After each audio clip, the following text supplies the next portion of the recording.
Alim minasyaitonir rajim. Bismillahirrahmanirrahim. Alhamdulillahirabbil alamin.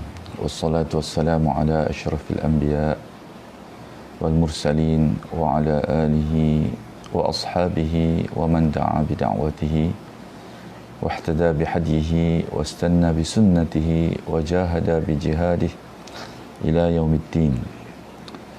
Allahumma rabbi shrah li sadri wa yassir li amri wahlul 'uqdatam min lisani yafqahu qawli, amma ba'd.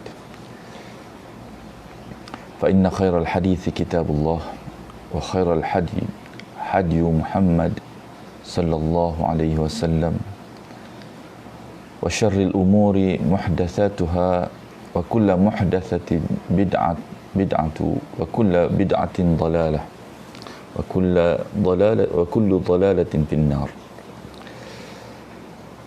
Allahumma rabbi shrah li sadri wa yassir li amri wahlul 'uqdatam min lisani yafqahu qawli.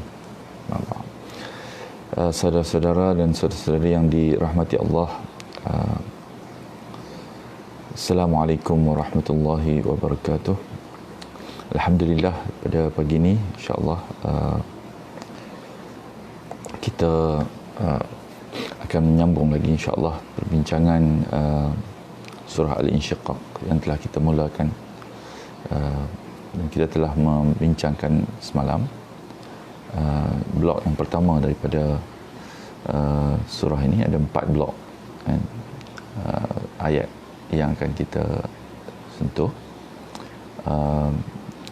Blok pertama, pendahuluan Allah Subhanahu Wa Taala memulakan dengan beberapa sumpah,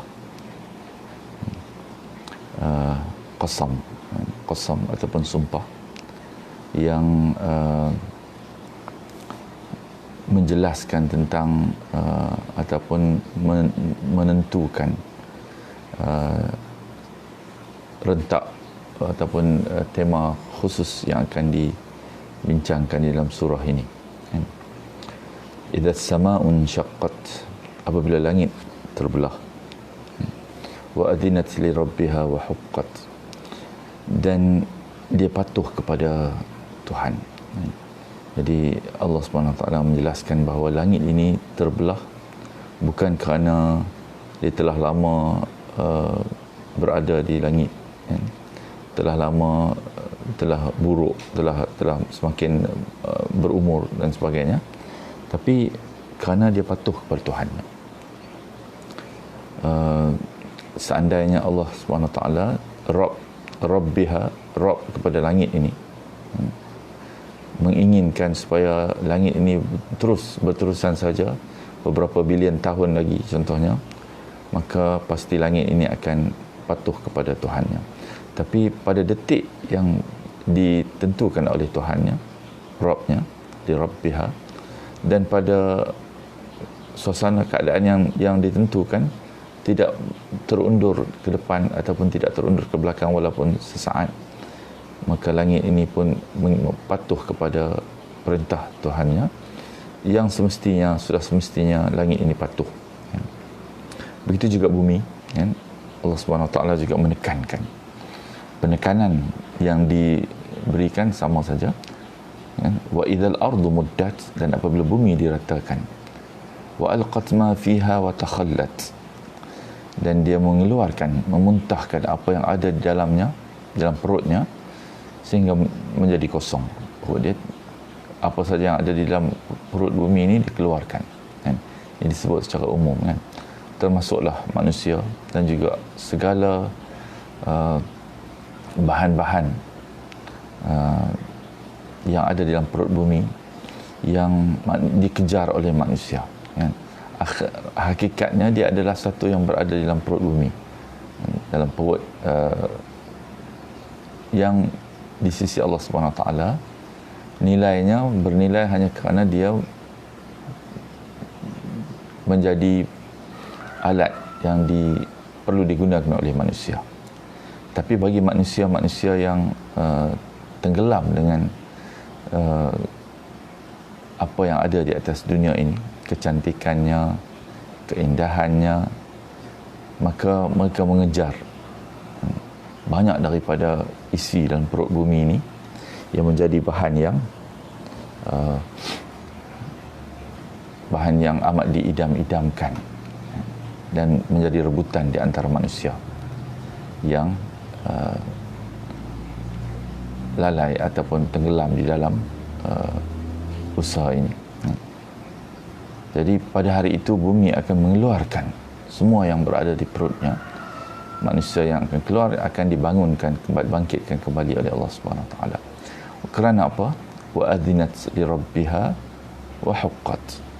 Hakikatnya sama, kerana bumi juga patuh kepada Rabbiha, Tuhannya, Rabbnya, dan sudah semestinya lah bumi ini patuh kepada perintah Tuhan, perintah Allah. Apa implikasi penting yang kita dapat daripada permulaan ini? Allah Subhanahu Wa Taala menjelaskan bahawa semua yang tercipta di dalam alam ini, termasuklah objek-objek yang amat besar, amat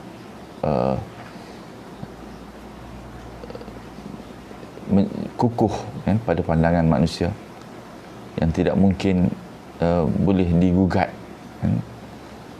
kalau difikirkan oleh pemikiran manusia sekali imbas. Tapi Allah Subhanahu Wa Taala menjelaskan bahawa apabila sahaja Allah Subhanahu Wa Taala memerintahkan setiap makhluk ciptaan Allah Subhanahu Wa Taala ni, maka semuanya akan patuh kepada Allah Subhanahu Wa Taala. Satu, dan implikasi keduanya adalah mereka patuh kerana memang selayaknya mereka patuh kepada Allah Subhanahu Wa Taala, kerana mereka ni adalah ciptaan Rabb Allah Subhanahu Wa Taala. Jadi apakah isi penting yang nak disampaikan dalam pendahuluan ini? Hasilnya, kalaulah langit dan bumi ini bila ditanya oleh Allah Subhanahu Wa Taala, dipanggil oleh Allah Subhanahu Wa Taala datang menghadap menurut perintah Allah, datanglah kamu, kan kita baca surah Al-Fussilat ayat 11, tiya ta'an aw karhan qalata ataina ta'in. Kedua-duanya langit dan bumi berkata, kami datang dengan penuh kerelaan, suka hati, bukan dipaksa. Jadi ini adalah poin yang hendak diketengahkan kepada manusia yang sepatutnya memahami bahawa segala perintah Allah Subhanahu Wa Taala ini seharusnya diterima oleh manusia dengan penuh kerelaan. Setiap amal perbuatan ni, kalau dia tidak bermula dengan persediaan hati manusia untuk melaksanakannya, keinginan itu datang dari dalam diri manusia, ataupun kita sebut kendiri, dia datang dari dalam diri manusia, maka sukar. Apa saja yang tidak datang daripada ke dalam keinginan diri dia sendiri, sukar untuk dibentuk dan terlaksananya sesuatu arahan Allah SWT ni, kan. Jadi seharusnya manusia ni sedar bahawa pertama, manusia tidak ada pilihan, kerana manusia dijadikan oleh Allah Subhanahu Wa Taala sebagai makhluk ciptaan Allah, salah satu daripada makhluk ciptaan di celah-celah tengah-tengah banyak berbagai lagi ciptaan Allah Subhanahu Wa Taala yang banyak di atas muka bumi, dalam alam ini, termasuklah langit, bumi dan sebagainya. Dan semua makhluk ini sebenarnya pada hakikatnya semuanya berjalan dalam keadaan tempoh masanya dicatat oleh Allah Subhanahu Wa Taala, hari demi hari, detik demi detik berjalan. Semua makhluk ini dalam keadaan sedang menuju kepada apa yang Allah SWT, apa yang disebut oleh Allah SWT dalam ayat 6, famulaqih, semuanya akan menemui Rabb. Tapi semua makhluk yang lain yang ada di dalam muka bumi ini, kecuali jin dan manusia, semuanya akan datang dan pergi kepada Allah Subhanahu Wa Taala secara sukarela. Kecuali manusia ataupun dan jin, dua golongan ini yang ingkar kepada Allah Subhanahu Wa Taala, mereka sajalah yang tidak mahu datang kepada Allah Subhanahu Wa Taala secara sukarela.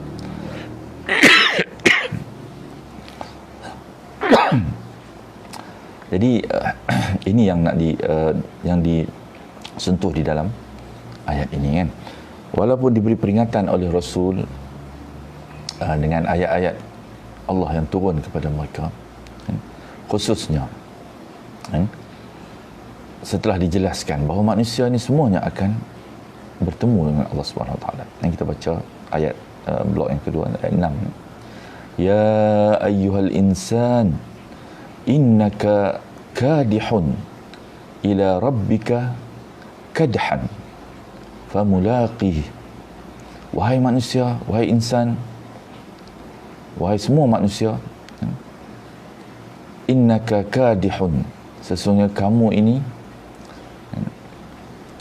sedang dalam perjalanan secara kamu mahu ataupun tidak mahu, kamu sebenarnya sedang dalam perjalanan ataupun sedang ditarik untuk melalui perjalanan ini.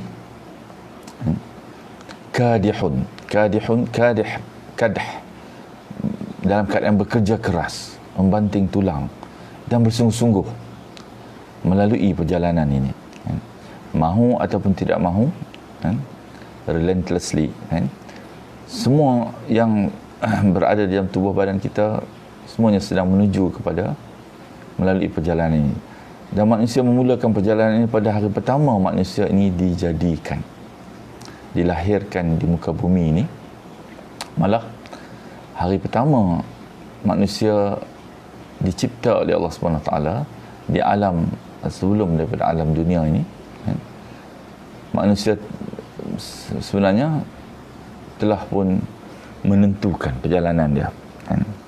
Apabila dia memilih untuk datang ke muka bumi ini, maka Allah SWT pun melahirkan dari detik pertama, saat pertama kelahiran ini sehinggalah akhir perjalanan manusia.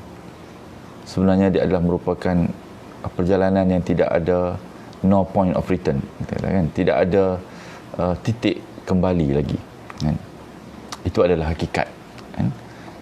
Hari demi hari, saat demi saat, minit demi minit berjalan.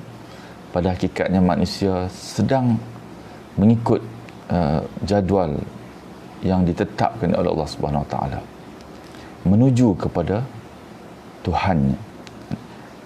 Innaka kadihun ila rabbika, kamu sebenarnya sedang bersungguh-sungguh bekerja keras melalui perjalanan ini, kepada Tuhanmu, kepada Rabb kamu, dalam bentuk yang sama yang Allah Subhanahu Wa Taala sebutkan tentang langit dan juga bumi, kan?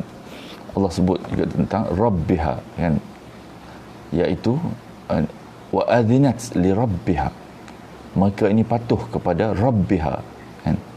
Disebut perkataan Rabb ni. Begitu juga, kan, dalam format yang sama, supaya manusia memahami kedudukan dia dibandingkan dengan langit dan bumi ini dari sudut semuanya adalah makhluk Allah SWT yang dijadikan ada objektif, ada tujuan, ada hala tuju, kan, yang mesti disedari setiap masa, kan, bahawa dia sedang kadihun ila rabbika, kepada Rabb.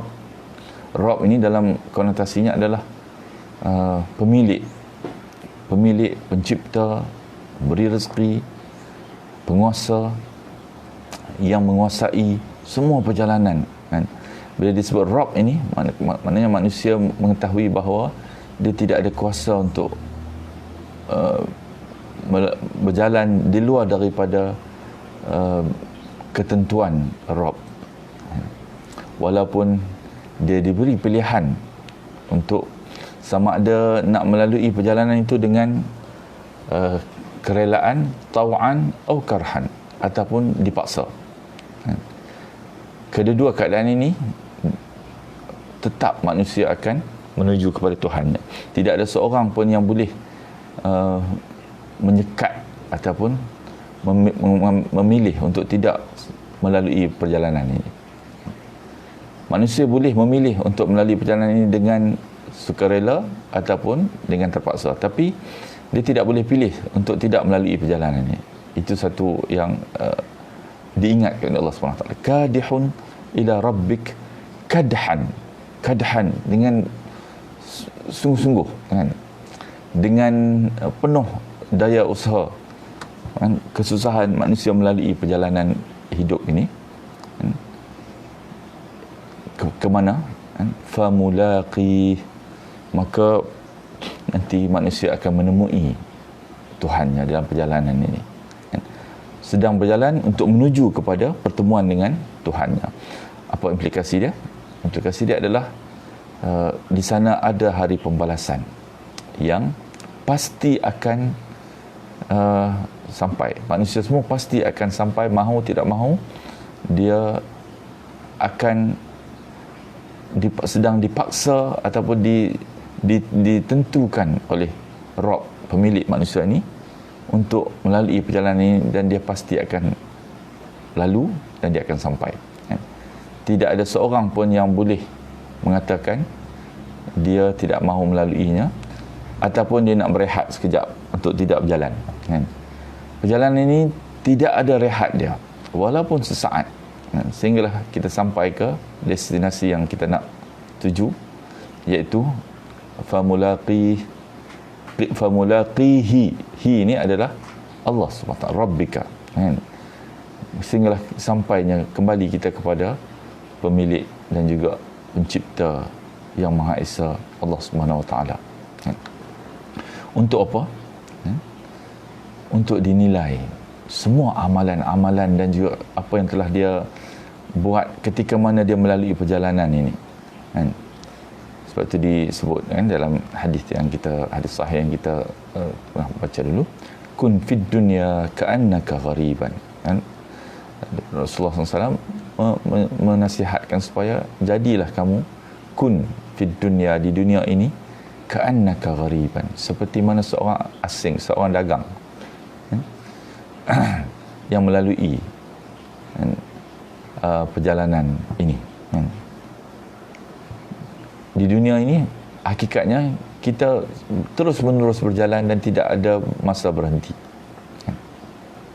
Saat demi saat tidak pernah dia berpaling ke belakang balik, dan tidak pernah kita kata berhenti sekejap, masa jangan berjalan, atau perjalanan yang berhenti sekejap, saya nak berehat, saya tak mau berjalan. Semua ini adalah ketentuan Allah yang tidak boleh diubah oleh sesiapa saja, kan? Sebesar mana pun dia, sehebat mana pun dia, setinggi mana kekuasaan dan pengaruh dia, ataupun sehebat mana dia merasakan diri dia, dan dengan kebijaksanaan, kepandaian dia, dan kemampuan dia untuk menjana banyak duit, keuangan, harta di dunia ini dan sebagainya, semuanya tidak akan menghentikan dia dalam perjalanan ini. Ini adalah hujah yang penting bahawa wahai manusia, semua daripada kamu ini tidak akan dapat mengelakkan diri daripada menuju kepada hari pembalasan ini. Fa amma man utiya kitabahu biyaminihi, maka adapun orang yang catatan yang diberikan dari sebelah kanannya, man utiya kitabahu biyaminihi fasawfa yuhasabu hisaban yasira, maka dia akan mendapat yuhasabu, dia akan dihisab hisaban yasira, dengan hisab yang yasira, yang mudah. Sebab tak banyak isu dan tak banyak perkara yang nak diselidik dengan mendalam. Manusia melalui kehidupan ini tanpa membawa banyak benda-benda yang tak seharus dibawa. Kalau kita menuju masuk ke satu negeri baru, immigration ni akan check macam mana. Kalau kita bawa lebih besar beg yang kita bawa, lebih banyak lagi lah dia kena check, buka beg ini, selak satu demi satu dan sebagainya kan. Menyebabkan hisaban kan, proses penilaian pemeriksaan ini akan menjadi asir kan, sukar bagi kita kan. Tapi bagi orang-orang yang tak banyak kan membawa perkara yang perlu disemak, dicek, dia meninggalkan dunia dalam keadaan yang termudah kan. Inilah konsep ataupun hakikat falsafah yang difahami oleh Rasulullah, para sahabat kan. Kerana mereka sebelum mereka meninggalkan kehidupan ini, mereka akan habiskan, bahagikan semua apa yang ada di dalam pemilikan mereka, sehingga tidak ada lagi yang tinggal dalam pemilikan mereka kan. Termasuklah kalau ada harta-harta, benda dan sebagainya, dipulangkan, dibahagikan kepada orang lain. Malah Rasulullah SAW pada hari dia dapat, dalam riwayat menceritakan, ada yang ketika dia dapat tamar, contohnya hadiah kurma kan, tamar, pada hari itu juga dia akan distribute ataupun bahagi-bahagikan kepada orang yang memerlukan, miskin, sehingga tidak ada tinggal pada dia dan untuk disimpan kan. Kerana mereka sentiasa menyediakan diri mereka untuk memudahkan mereka melalui checkpoint menuju kepada Tuhan ini kan. Dalam surah Al-Mutaffifin, kembar daripada surah ini, kita baca kan, Allah SWT menjelaskan catatan manusia ini yang akan disimpan di dalam sijin ataupun aliyin kan. Dan dalam surah ini Allah SWT menjelaskan nanti catatan yang akan diberikan kepada manusia ni, sama ada mereka ni yang utiya kitabahu biyaminihi kan, petanda dia akan mendapat kebaikan dalam langkah seterusnya, maka dia mendapat kitab ni daripada kanan kan. Dan ini adalah catatan amalan baik dia kan, yang disimpan di dalam aliyin, kitab yang mencatat amalan-amalan orang-orang yang al-abrar ini kan. Maka kisah seterusnya dan pelengkap daripada kisah surah Al-Mutaffifin ialah fasawfa yuhasabu hisaban yasira. Mereka ini akan melalui pemeriksaan hisaban dengan pemeriksaan yang amat mudah kan, kerana dipermudahkan oleh Allah Subhanahu Wa Taala. Wa yanqalibu ila ahlihi masrura, dan mereka juga akan selepas daripada pemeriksaan ni, checkpoint ini, mereka ni akan masuk ke dalam penuh kenikmatan syurga kan. Dalam surah Al-Mutaffifin kita disebut, mereka kan innal abrara lafi na'im, orang-orang yang abrar ini mereka berada di dalam na'im, kenikmatan kan. Dan kenikmatan ini berterusan sehinggalah ke hari pembalasan nanti kan.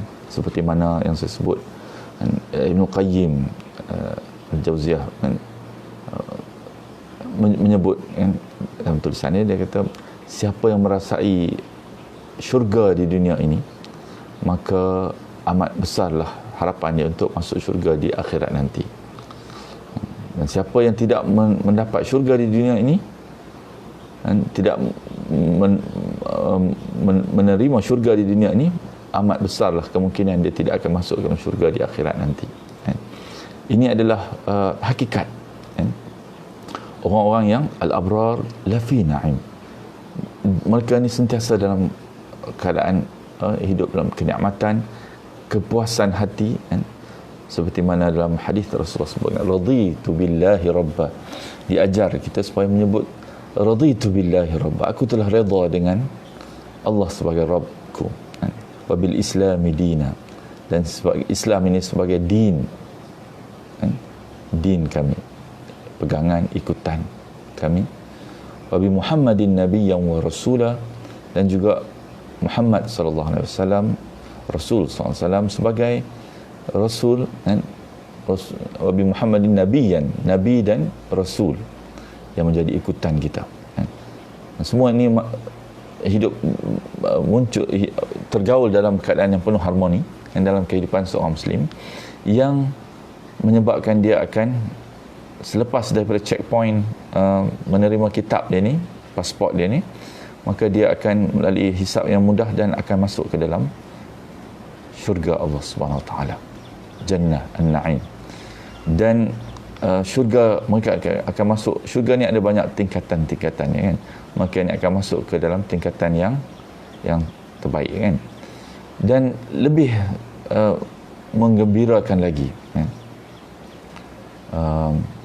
Yang juga disebut di dalam surah Al-Mutaffifin, kalau kita baca, kita ingat kan, tentang orang-orang Al-Abrar dan Fujjar ini, mereka ini ada hubungan dengan keluarga mereka kan? Sama ada yang masuk ke dalam neraka ataupun yang masuk ke dalam syurga. Di sini disebut wa yanqalibu ila ahlihi masrura, untuk mereka yang masuk ke dalam syurga Allah Subhanahu Wa Taala, Al-Abrar ini, maka mereka akan bertemu dengan keluarga mereka kan, yang juga masuk syurga kan, di dalam syurga dengan penuh sukacita kan. Ini adalah gambaran pelengkap yang diceritakan oleh Allah. Maksud kita kata dia surah kembar. Apa yang diceritakan di dalam surah Al-Mutaffifin itu dia akan dilengkapkan gambaran dia di dalam surah kembar dia ni, itu surah Al-Insyiqaq kan. Jadi ini adalah gambaran menyeluruh tentang kurniaan Allah kepada Al-Abrar, orang-orang yang beriman kepada Allah Subhanahu Wa Taala. Mereka akan, sebab poin yang besar ni bersama dengan keluarga mereka ialah kerana ketika di dunia mereka ini juga menyediakan, mengambil berat untuk menyediakan, mengajak kan, ahli keluarga mereka ni juga, dan ahli ni termasuk pengikut juga kan, khususnya keluarga lah. Ahli ni dalam bahasa khusus, makna khususnya adalah ahli keluarga kan, tapi dia juga termasuk pengikut dan sebagainya kan. Mereka ni akan bersama dengan orang yang mereka kasihi, khususnya keluarga mereka ni, dalam syurga. Mana Allah Subhanahu Wa Taala kan, akan mengumpulkan mereka bersama ahli-ahli keluarga mereka di syurga, walaupun ahli keluarga mereka ni asalnya tidak layak untuk mendapat makam kenikmatan yang standing dengan apa yang mereka dapat, makam syurga yang mereka dapat kan. Tapi apabila keluarga mereka ni tidak berada di neraka kan, Allah Subhanahu Wa Taala akan upgrade, tingkatkan kedudukan ahli keluarga mereka ni, dan mereka akan dimasukkan bersama dengan orang yang beriman ini di dalam syurga yang penuh dengan kenikmatan yang pada tahap yang atau makam yang dia dapat kan. Ini adalah kelebihan yang diberi oleh Allah SWT kepada orang-orang yang beriman kan, orang Al-Abrar kan. Jadi dikumpulkan keluarga mereka ni supaya memberikan, ataupun sebab kita kata kenikmatan yang akan diberikan kepada mereka ni, surah Al-Mutaffifin kita sebut kan, mereka akan diberi lafi na'im, berada di dalam kenikmatan. Dari semua sudut kenikmatan tu akan dianugerahkan kepada mereka kan. Jadi salah satu di kenikmatan yang besar ni adalah untuk berada bersama-sama dengan ahli keluarga dia kan. Untuk memberikan mereka kegembiraan yang lebih besar lagi, Allah SWT akan kumpulkan mereka bersama-sama dengan kan. Ini sebab isyarat dia adalah, ini adalah satu perkara yang penting di dunia ni, supaya semua manusia juga memikirkan kan, apa yang dia akan bawa bersama kan. Dan bagaimana dia nak melalui kehidupan di atas dunia ini dengan sebaik-baiknya, iaitu dengan dokongan semua ahlinya kan, sama-sama beriman kepada Allah SWT. Semuanya digerakkan menjadi jentera untuk mencapai misi ataupun mission Allah SWT. Walaupun kita tidak nafikan ada juga pengalaman nabi-nabi yang anak dia pun ataupun ahlinya yang mungkin isteri dia kan, tidak bersama dengan dia kan, dalam gerombolan orang yang beriman di atas dunia ini. Tapi umumnya kan, semua rasul-rasul, nabi-nabi, mereka ini amat concern kan, amat prihatin tentang apakah yang akan di kehidupan bentuk apakah yang akan dilalui oleh ahli keluarga mereka ni kan. Kita baca dalam surah Al-Baqarah ayat bila mana Nabi Ibrahim, Allah sebut juga anaknya Ismail, Ishaq, Yaqub kan kemudiannya Nabi Musa, Isa kan. Semua ni kan akan bertanya kepada sebelum mereka mati, wafat, mereka akan panggil anak mereka dan tanya, apakah yang kamu akan ikuti selepas aku, apa yang akan kamu sembah selepas aku kan, untuk memastikan anak-anak mereka ni akan menyambung perjalanan itu dengan dalam keadaan terbaik untuk membolehkan mereka bertemu di syurga nanti kan. Ini adalah ingatan Allah Subhanahu Wa Taala. Lepas tu disebut dalam tentang keluarga ni, disebut dalam surah-surah 3-4 surah yang kita telah jumpa sebelum ni kan. Surah Al-Infitar pun ada juga sebut kan. Jadi ini berbeza dengan keadaan yang akan disebut nanti tentang orang-orang kafir kan. Orang kafir ni menjadikan keluarga mereka sebagai kebanggaan mereka dan menyediakan ahli keluarga mereka ni untuk mewarisi kehidupan mereka yang tersimpang dari jalan yang benar ini. Tapi orang mukmin perlu digambarkan oleh Allah SWT kan, terutamanya dalam surah contohnya surah Tur, At-Tur kan, ayat kalau kita tengok ayat 25 kan, yang 27 kan, begitu dimulai dengan ayat 21 Allah SWT, walladzina amanu wattaba'atuhum dhurriyyatuhum biimanin alhaqna bihim dhurriyyatahum wama alatnahum min amalihim min syai'in kullu mri'in bima kasaba rahin. Dan orang beriman dan yang anak cucu mereka mengikuti mereka dalam keimanan, kami hubungkan anak cucu mereka dengan mereka dan kami tidak mengurangi sedikit pun dari pahala amal pada mereka ini. Tiap-tiap manusia terikat dengan apa yang dikerjakan. Bima kasaba rahin. Begitu juga dalam ayat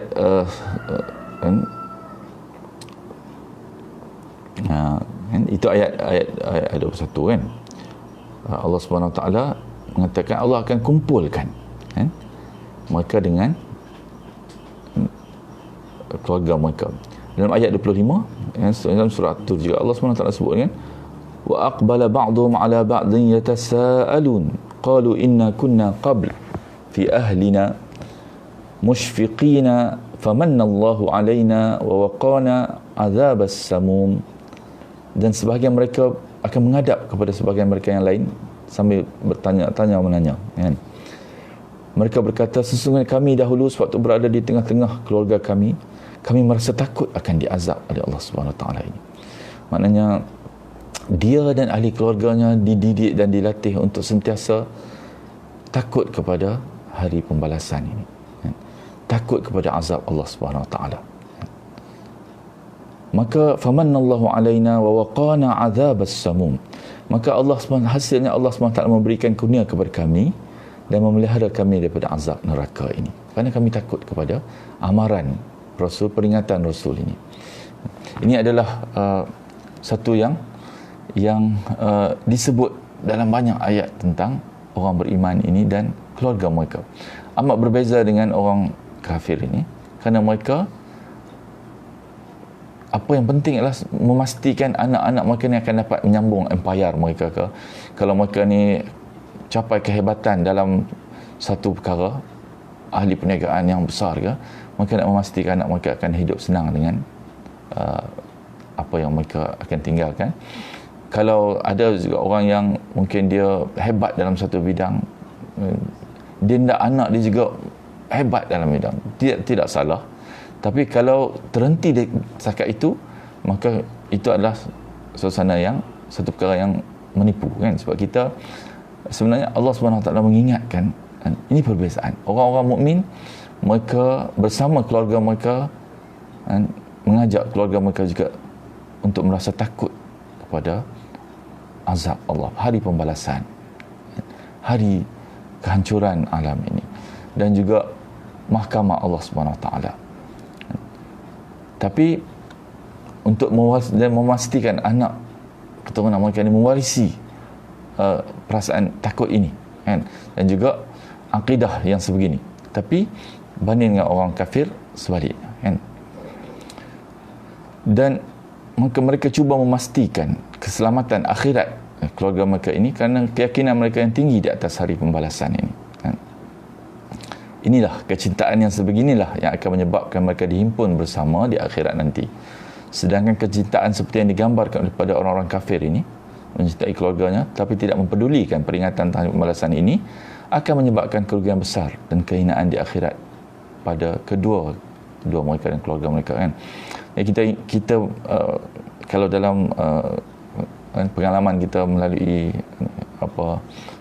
COVID pandemik dan sebagainya, bila salah seorang ahli keluarga kita duduk di tempat lain, kan, anak ke tak dapat balik, kan, kita sentiasa memikirkan, berusaha kalau nak supaya dia datang balik duduk dengan kita melalui bulan Ramadan bersama-sama dan sebagainya. Sebab itu adalah fitrah yang manusia inginkan.